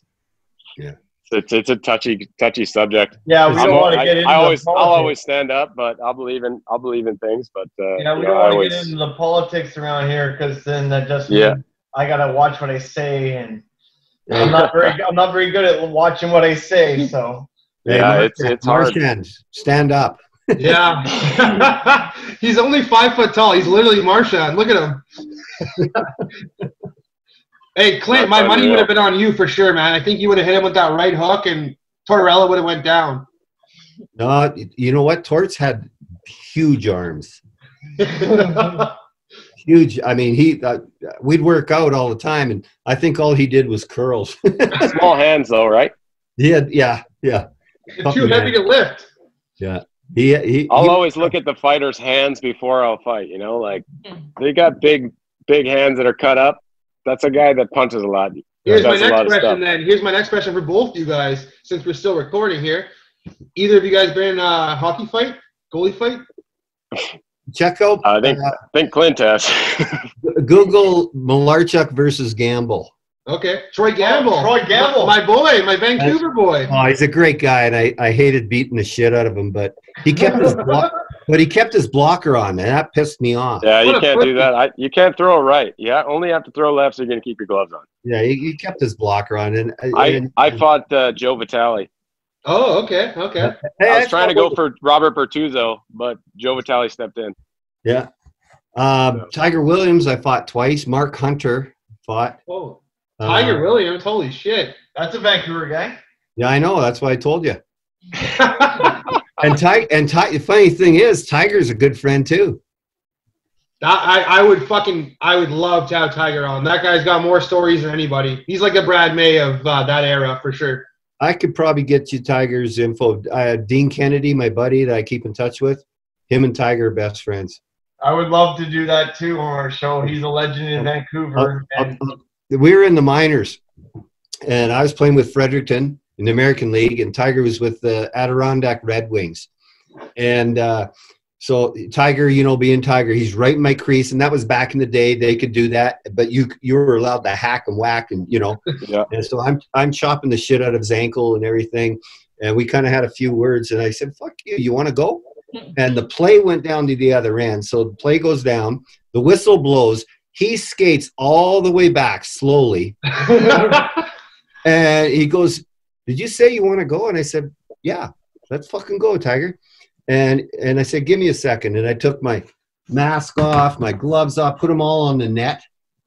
And, like he let me do it. Like, it wasn't like he jumped me or anything. It was like a production, a slap shot. I put all my shit on the net, on the top of the net, and then we just went at her. It was funny. I've always wanted that. I've always wanted to be like I'm never going to jump you or skate down the ice because I'm going to get in shit for that. But if you jump me, it's game on. I look like the good guy. Here's another story. I was playing with Quebec, and we had this guy, J.F. Sauvé. His brother was Bob, the goalie. Yeah. Buffalo. So somebody kind of was giving – the whistle blew. I was going to the bench for a delayed penalty. And the whistle blew, and this guy's roughing up JF. And so I'm going back, and I got in there, and it ends up kind of like a line brawl. And Brad Park was coaching Detroit, and he told Mark LaForest, old Trees, a good friend of mine too. The Philly goalie, right? Yep, he was. Yeah. And he was yelling at Mark to go down there and fight me. And I fed that poor son of a bitch so bad. But what's funny is, so I'm in Buffalo, and I was going through a lot of my mental illness and my play and everything. I was on medication. So anyways, I hadn't played in a while. So they sent me to Rochester to play a couple games. And Awesome. the first game, it was pretty funny because we were winning like 5-0. I had a great game. It's my first game in a long time. And but the thing was, Rochester players were chirping me the whole game. Take another fucking happy pill, you fucking crazy son of a bitch. My mental illness, my OCD, all that stuff was very public. And so there's this one guy, and his name started with a Z. And he was a bad dude fucking chirping me. So I got a chance to get him at the 30 seconds left in the game. And I got a shutout going and everything. I was fucking pounding the piss out of him. And so Mark LaForest was the goalie for, I want to say Binghamton. It was Binghamton, I think. And so now it's kind of a line brawl. And Mark came to our blue line, and he stopped. I finished with that guy, and I'm ready for anybody. And Mark was standing with his stick, and he just shook his head. Not a fucking chance. I'm like... Okay, quick question, guys. We're obviously taking this off the air, but Bob Marjanovich, he works for TSN 1040 in Vancouver. He's a big name announcer. He wants to come on right now. He's trying to join our group right now. Can we let him in? What, are we fucking live or what? Yeah. I don't know what we're doing now. We're just having a conversation. Hey, we're going live. You better go grab a beer from the fridge. No, are we live right now? Yeah. You definitely got to have a drink. I thought you were going to edit some of these stories. We are. we will edit this whole interview. Bob, thanks for joining us. Bob, can you hear us? How you guys doing? Good, Bob. You're on the line with Clint Malarchuk and Justin Pogge. Okay, nice. We want to Bob, thank how you doing? Good. How you doing, Clint? Good. I like people that can spell their name forward and backwards. Hey, you know what? My last name's Marjanovich, so I got you on Malarchuk by a couple of letters, I think. Yeah, a couple. Is there any consonants left in that between you two? Now, you were in town in Vancouver just a while ago, weren't you, Clint? How long? We're talking probably 3-4 months ago. I remember we did a read for you. I think it was some sort of Construction Alliance safety seminar. That rings a bell. Yeah. So you guys have met before? Clint was actually on our show, I think, prior to that, but I think I might have had the day off. I might have been with the Lions or something. But Bob, have you ever done any prison time or anything? Yeah, a couple of years. The incident with the goat. The orange is the new black, or what? But what can you do? Well, then we may have met. Either that or gay porn, right? I'll do it. Yeah. Yeah, poor Clint's losing all his belt buckles to fucking cops in Nevada, so. Oh, I like the hats. Yeah, I almost went and got mine, so I think I might have to. We gotta send Pogge a Canucks hat. Oh, they didn't want me, so they can keep it. They didn't want me either, so fuck them. Oh, we'll send you a BC Lions hat. Okay. There you go. I was a Doug Flutie fan. I'm a Stance fan. Oh, Doug Flutie's the man. Flutie Flakes, he's the man. Wasn't he the short QB? Real short. Yeah. Real short QB with a great mullet on him. He was Good looking I man. look like my partner at 5 feet tall with no hair. Except for I can't grow my hair, you know. I got that Bob Marjanovich fucking haircut. So I tell you, Marchand, I'm gonna have to send you a couple of my ropes so you can get a date and you can start roping those girls. Oh, I used to leave Boone County, this little bar in fucking Coquitlam, and I used to leave Boone County trying to rope up chicks to put them in the trunk. They're all over. Now, you got to use a real rope there. Boone County was the last stop of the tour. Like you go out, whatever, and then you go to Boone County at like 1:30. Hey, wow. Hey, Bob, you've been to Boone County, right? Many a time. 1:30 is when the ugly lights come on, though. Sad part is, you know, you're getting old when all the clubs you used to go to no longer around. Oh, I know. Yeah, Woody's is the only one lasting in Coquitlam. Well, you got to come. You go to Winnipeg. I want to go to the Palomino Club. Palomino's been shut down for a while. You got to come to Nevada because it's 24/7. There's no last call. I mean, the girls just get prettier and prettier. Oh. The more I drink, the prettier the girls get. That's the story of my life. That's not. Yeah, I'm scared of Vegas and Nevada for sure. That place is scary. Vegas. Hey, Clint, any chance you could tell these guys, too, the chirp you said to Tuttle after you skated past him? Well, you know, Tuttle was the guy that escaped that cut my jugular vein, and the next game we played St. Louis, we're skating around the warm-ups, and I skated by him, and I said, "You're a cutthroat motherfucker." The old gallows. Hey, we'll drink to that. Yeah, cheers to that. That's unbelievable. We got a little drinking game going over here. Every time I say because I'm known for saying during our interviews, and I mean I'm not a big name like Bob Marjanovich, but I'm trying to do my best to just cover everything we can. We got BC Lions, we got Canucks, we got country singers, we got Hall of Fame NHL players around here, and you got Bud son of a bitch. Yeah, that's right. Fuck them. Hey, Bob, I know you're a big lacrosse guy. Clint or Justin, did you guys ever play lacrosse at all? I never played lacrosse. I always wanted to, just didn't work out. I played baseball in the summertime, so I had a lot of friends who would play box lacrosse, and I mean, that's a sport right there. You can't run away. Yeah, I go watch the games. I played in high school, and you know, Bob, you probably would know this, that two guys that, you know, my first goalie coach ever, and his goalie coaching was, all right, we're going to go for a beer. And it's changed a lot, but it was Doug Favell.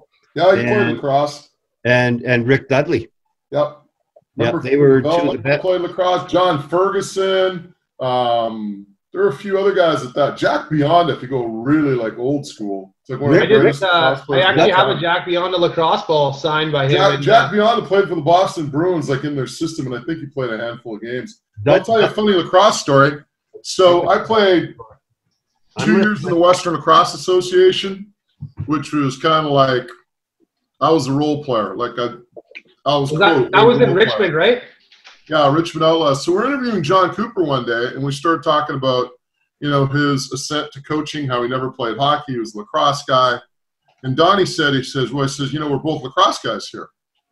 And Cooper says, he goes, I played two games in the Western Lacrosse Association with the Richmond Outlaws. And I'm like, hold on a second. I go, I played for the Richmond Outlaws. I go, the Richmond Outlaws are only in existence 3 years before they moved to Burnaby. So I played two out of the three. And I'm like, what years did you play? He goes, it might have been around 87 or so, 86, 88. I go, I played from those years.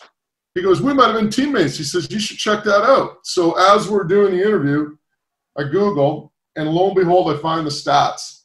And the crazy thing is, John Cooper played 2 games. He had a goal and assist, 2 points. I played 20 games. I had like 62 minutes in penalties and didn't even get a point. He outscored me in 2 games. It was hilarious. We actually played on the same team for 2 games. Like and the funny thing is, nobody even knew it, like that he had played in the Western Lacrosse Association or whatever until he brought it up, and everybody was like, "Holy fuck, that's right!" And there was a couple people that remembered him but never connected. Right? They remembered the little guy from Prince George who was pretty good. What a small world. I know you obviously know who Russ Hurd is. Me and Russ.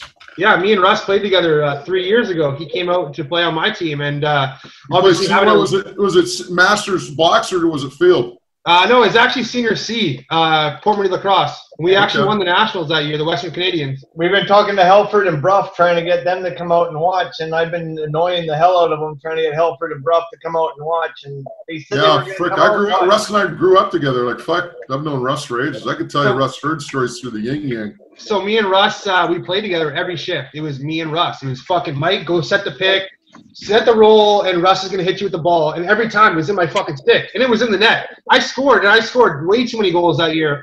And 100% it was to do with Russ Herd. He set me up, and he was unbelievable. I remember the first game he showed up, I throw him the jersey number 57. I'm like, oh, this is the extra jersey we got here. So I throw him 57. He looks at me and goes, why are you throwing me number 57? You trying to guess my fucking age?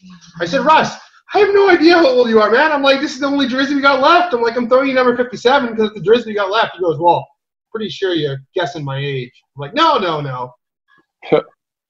Number 9 was his number. He's a legend with number 9. Yeah. We're going to ask you a question, Bob.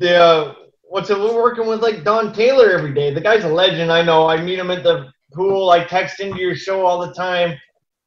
I met him at the pool, and he seems like a great guy. He is a great guy. I know that. No, your best friend? Sports talk show, it's like just we were on the similar wavelength. Our minds in the gutter all the time. So we have a lot of fun, and we don't take everything too seriously. I think the big thing, too, with him and I is maybe compared to other people in the media. I mean, I played senior lacrosse. I played university football. I coached university football. He played a high-level lacrosse. So we kind of got a different perspective. Like, not to say that you played in the NHL or you freaking played in the CFL, but I mean, I tried out for the Argonauts, I got cut, right? So I kind of have a sense of, what teams are about, what athletes are about sometimes. So I think it helps us. I think it helps me, and it also helps him because it just allows us to give us a different perspective than, a guy who perhaps never played sports and just is a fan, but doesn't understand the dynamics of either a team or doesn't understand the dynamics of, what it takes to win and all that stuff. Okay, this question's for all you guys. When somebody sends out a pre-wedding invite, because you know where we're going with this, Bob, right? I know. Yeah, you know where we're going with this. When these two people right here beside me, they also did a wedding, and they send out that pre-save the date shit. No, we're not saving the date. We're not saving the date for nothing. You got to send me a real invite, right? No, I mean, it's stupid. Either you're going to freaking – so you're going to send the date out, and then you're going to send an invite out. Why don't you just freaking send the invite, and that person knows that, well, I'm in or I'm out? I mean, what's save the date bullshit? Hey, Pogge, you got married about 7 years ago, I guess. I'm guessing close. Yeah. Close. About 8. Did you guys send out the save the date? I think we did. I think that's just something that the girls like to do. The wife took care of that. You don't have to worry, right? You just got to say yes. You send somebody a save the date, but then you don't send them the invite. See, that would be epic. Save our the wedding, date, we only had and you one don't invite crasher, so it was pretty successful. Yeah, that's pretty good, actually. I'm not going to lie. We had no crashers, which is unfortunate because wedding crashes are definitely a good time. I mean, they add to the conversation, that's for sure. Well, we had him there, so close enough to a wedding crasher. I was invited technically, but I kind of was the crasher, and like the fucking odd man out, the only one not in the matching suits. But... Were you at the singles table or the children's table? Oh, I was at the singles table trying to clean up all the cougars. He's going to be calling Clint after this and asking him for some rope. Clint's got the best rope in Canada. I got lots of ropes, and they're pretty worn out. Hey, what's the horse you got, Clint? What's the name of the horse you got? Ace. Ace? Yeah. And that's when they retired your number? Yeah. Okay.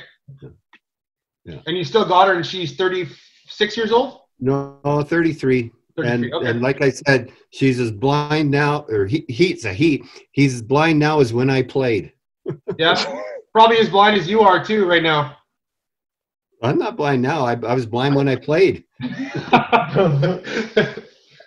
Bob. Sometimes those lights are bright, Yeah, they are. Bob, how was your experience coaching at UBC? It was fun. I mean, it was freaking. I mean, it was a lot of work, and I love coaching technique. Like you can coach. There's two things with football. Like you're a pretty good technique coach, or you're a pretty good X's and O's coach. Either or. My focus, because it was D line, wasn't as much as X and O's as it was technique. So it was a lot of fun. But man, it was a lot of work. I mean, shit. You'd sit there, you'd show up before practice, do your practice plans, watch films with the coaches, whatever. Then you'd have practice, and you'd watch more film.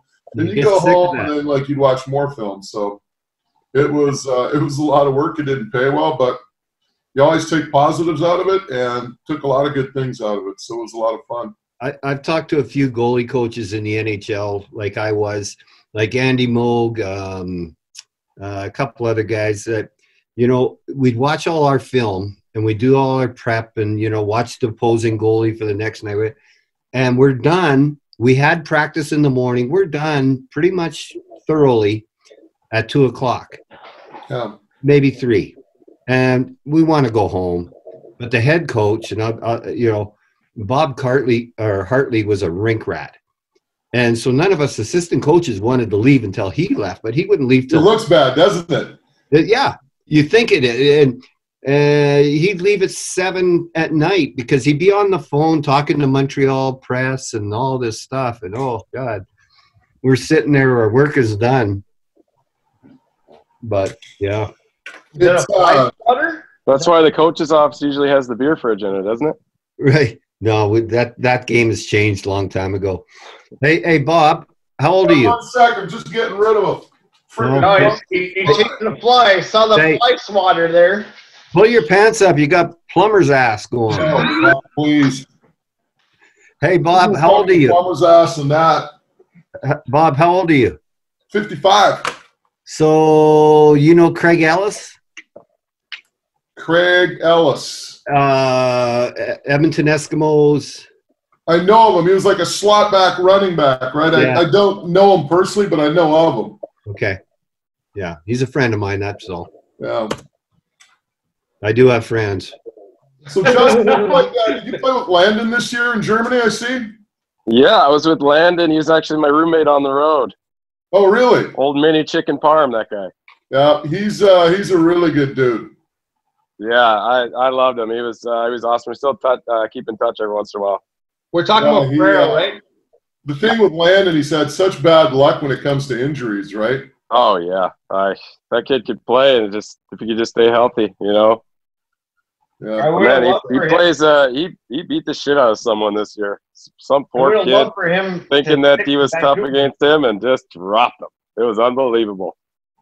I'm going to pop out here real quick. I got irrigation going. I just got to turn it off. Okay. I would have loved for Landon to stick in Vancouver while he was here doing that tryout. Yeah, I don't know if you know Justin, but he had a PTO at the Canucks, and he actually did pretty well. Yeah, I thought he was going to make the team. Yeah, just the numbers didn't work out, but it was he had a pretty good stint. And I remember talking to Ray, and I think he played one exhibition game at home, and Ray said just to see him in a Canuck uniform was kind of cool because Ray never got to play for Vancouver, obviously, but to see his kid at least put on a uniform in a game was pretty cool. Ray's an absolute beauty in sports for sure. Hey, Bob, you're a Lions guy. You ever talk to Dante Marsh, my good friend? Well, here's the crazy thing that's nuts is that Dante is now the defensive coordinator at San Joaquin Delta in Stockton. Yeah, we've had him on twice. We've had him on twice. Who's your favorite Lion? Like, not without saying anything, like, who's your favorite Lion that you've ever watched or announced? Marchand, do you know how stupid that question is? I'm going to ask you a question, but without saying anything.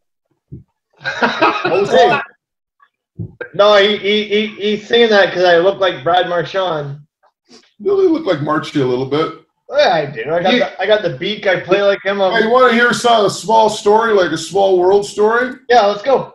Clint used to play for Portland in the Western Hockey League, and I used to go to all the Bruin games as a kid. That's how much older Clint is than me.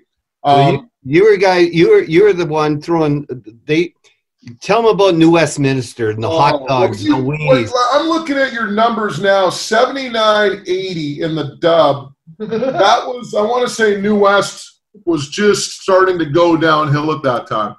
But I'll tell you a couple of Western Hockey League stories that I remember. When it came to New West, first thing is that New West had like the most intimidating building in the early, like probably from 75 through 78 when they won four straight Western Hockey League championships. That's what happens when you what happened to New West. And if you were a goaltender, so the New West Bruins would score a goal. First thing would happen, a guy behind the net would have a freaking sieve on a fishing line. And they'd fire the sieve on the ice, and the referee or the linesman would go after the sieve, and they'd freaking reel it back up. They'd never get the sieve, right?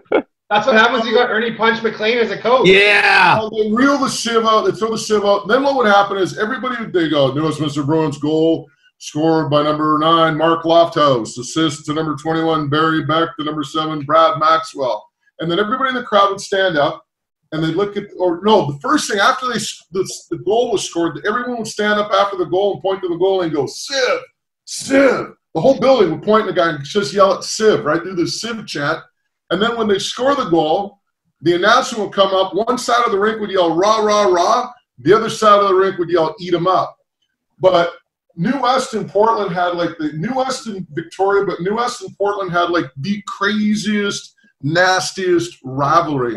And I was there one night when basically it was the night that it all turned for Punch McLean. Like they were winning, they were brawling all the time.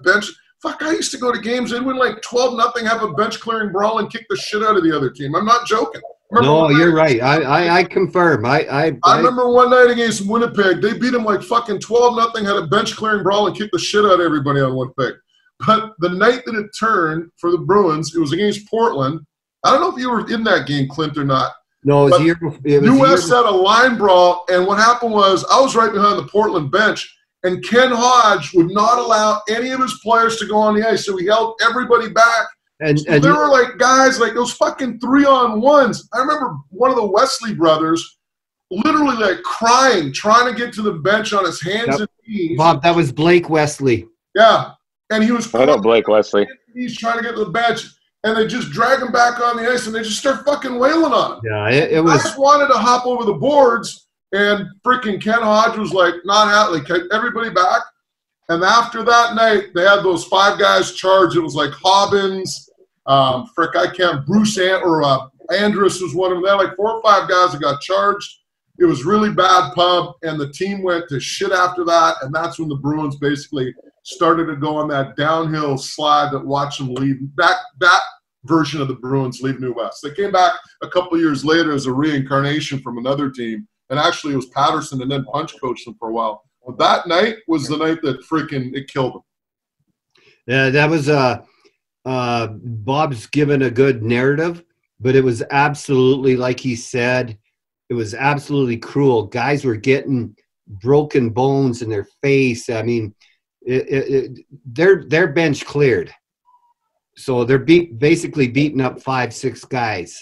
Hey, Bob? Yeah, it was like Clint says, it was like 3-on-1s, 4-on-1s.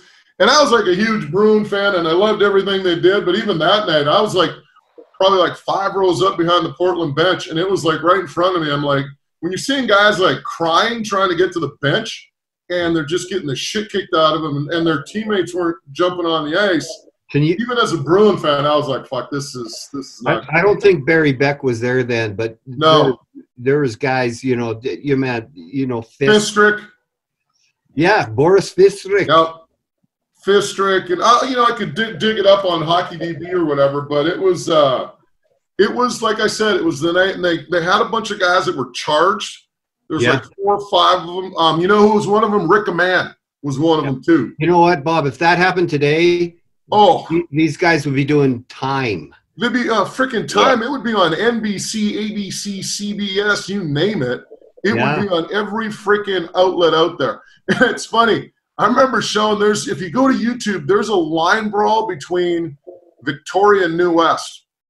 And Kurt Fraser, Kurt Fraser, Boris Fistrick, all these guys. YouTube it, New Westminster Bruins. It's a fucking complete gong show, shit show, line brawl.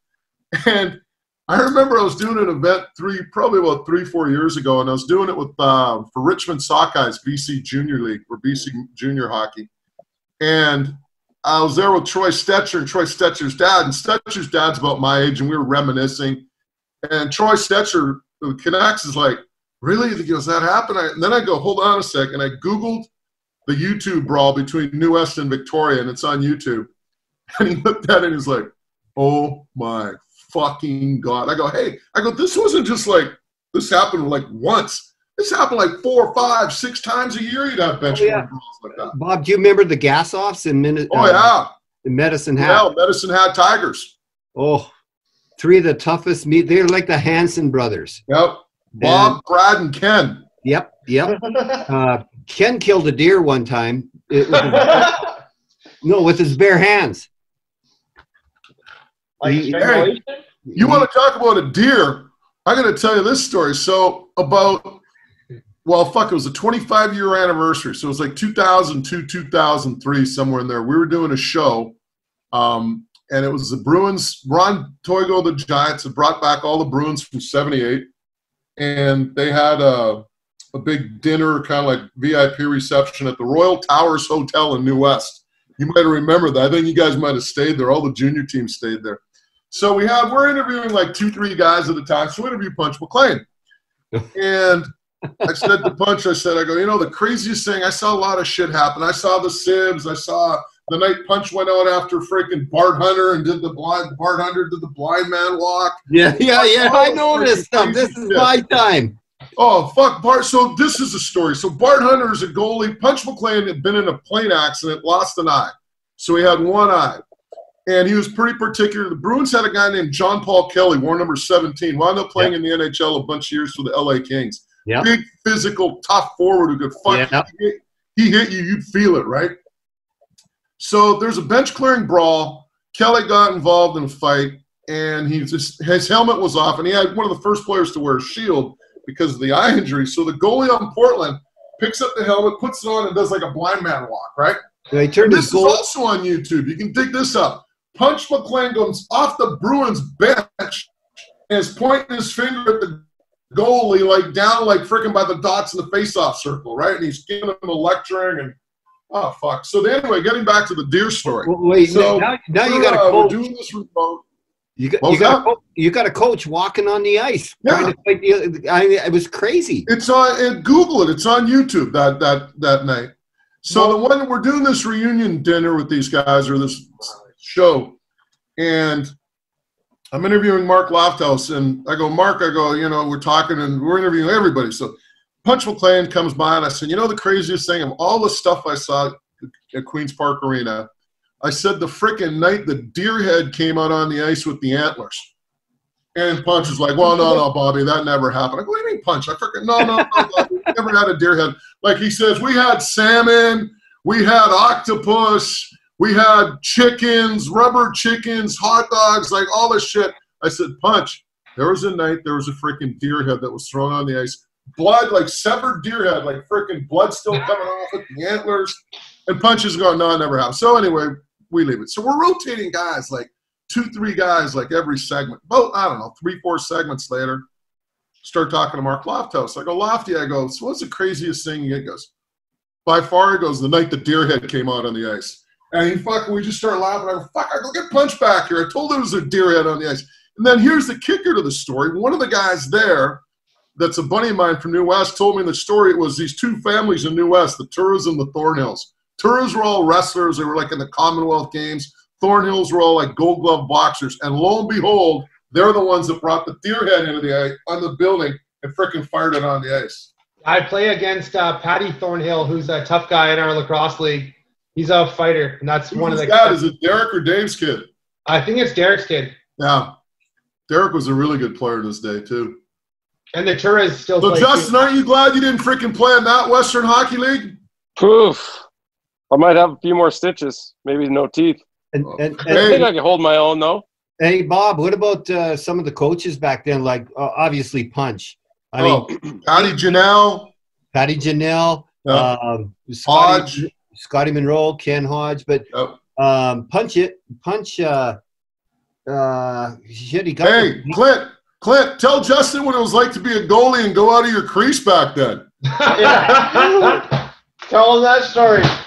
I guarantee you, like you probably got run maybe, I don't know, maybe probably 5 to 10 times a year. If you came out of your crease, you were fucking fair game. Like the Bruins had a guy named Don Hobbins. All he did was run the goalie. Like that was his specific job on the team, was to fucking run the other team. Well, when Punch, I think it was when he lost his eye.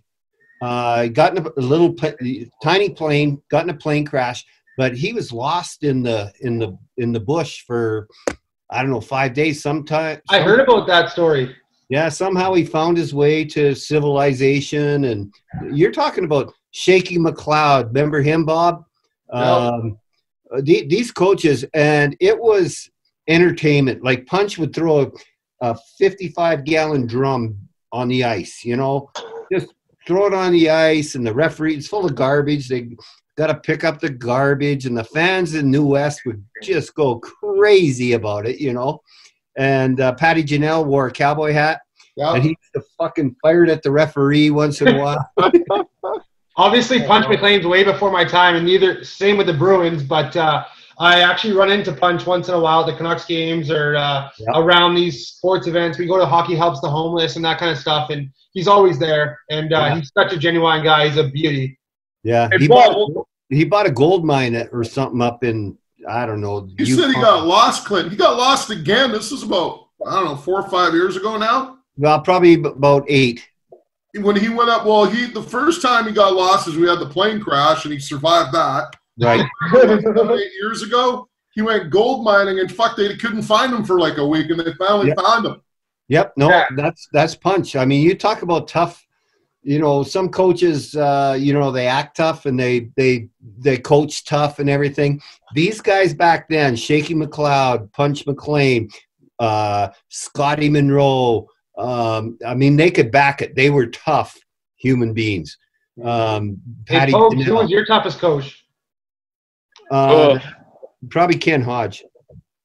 My toughest coach is probably Pat Quinn.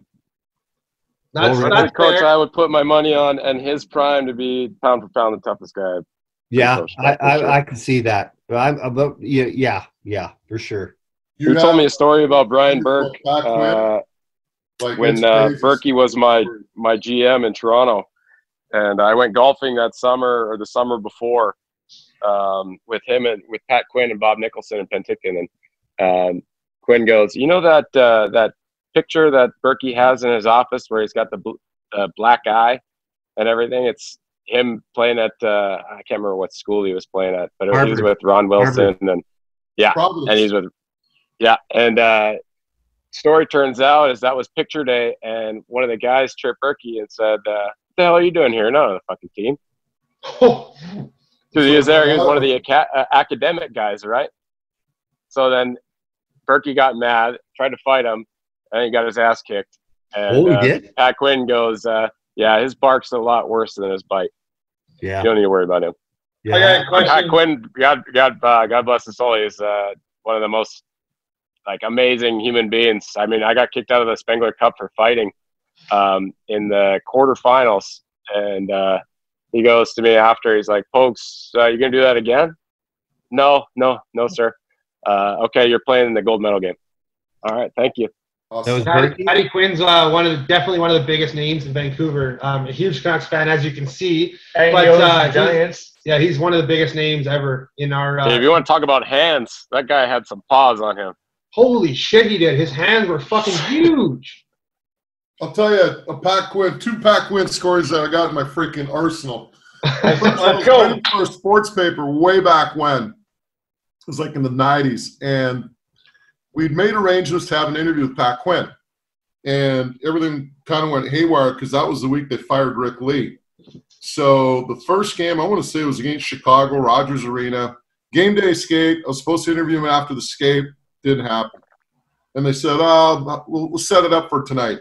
And we were on deadline. I had to get the story done by Friday, and this was by Wednesday or Thursday or whatever, right? So That night they play the game, and I'm waiting. Fuck, he finally comes out of the office. Like, the whole fucking building's empty. He's on his way home almost. And he looks at me and goes, oh, shit. He goes, I was supposed to do an interview with you. Where's that? Moj. I go, yep. He said, let's do it now. And he gave me like 10, 15 minutes right there where today that would never happen, right? It would fucking never happen. But he was such a quality guy. And I got to know him even better when he was with the Giants. So we have this ritual, a guy named Dale Sight, who's with the Giants still. We were the broadcast holders, so we do all these games from the rink when they were playing. And prior to the games, the first game of every series, we smoke a cigar. There was myself, Dale Sipe, and another guy named Mike Charters from the front office. So the first series, they brought these cigars, go smoke these cigars. I said, they won the series. I said, we're doing it again. He says, well said, we're doing it again. I said, I bring the cigars. So I bring the cigars. Win the second series, win the third series, win the fourth series, which is the league championship. So now we're going to a Memorial Cup in Halifax. And Sipe phones, he goes, yeah, you bringing the cigars? I go, yeah. He goes, just to let you know, it's going to be me, you, and Pat. For whatever reason, I said, Pat. He goes, yeah, Pat Quinn. I go, oh, shit. I go, I'll bring a nice Cohiba. So we go there. You got to buy better cigars then, eh? Yeah, well, I had Partagas, and Cohiba's top of the line. I still had really nice cigars. But anyway.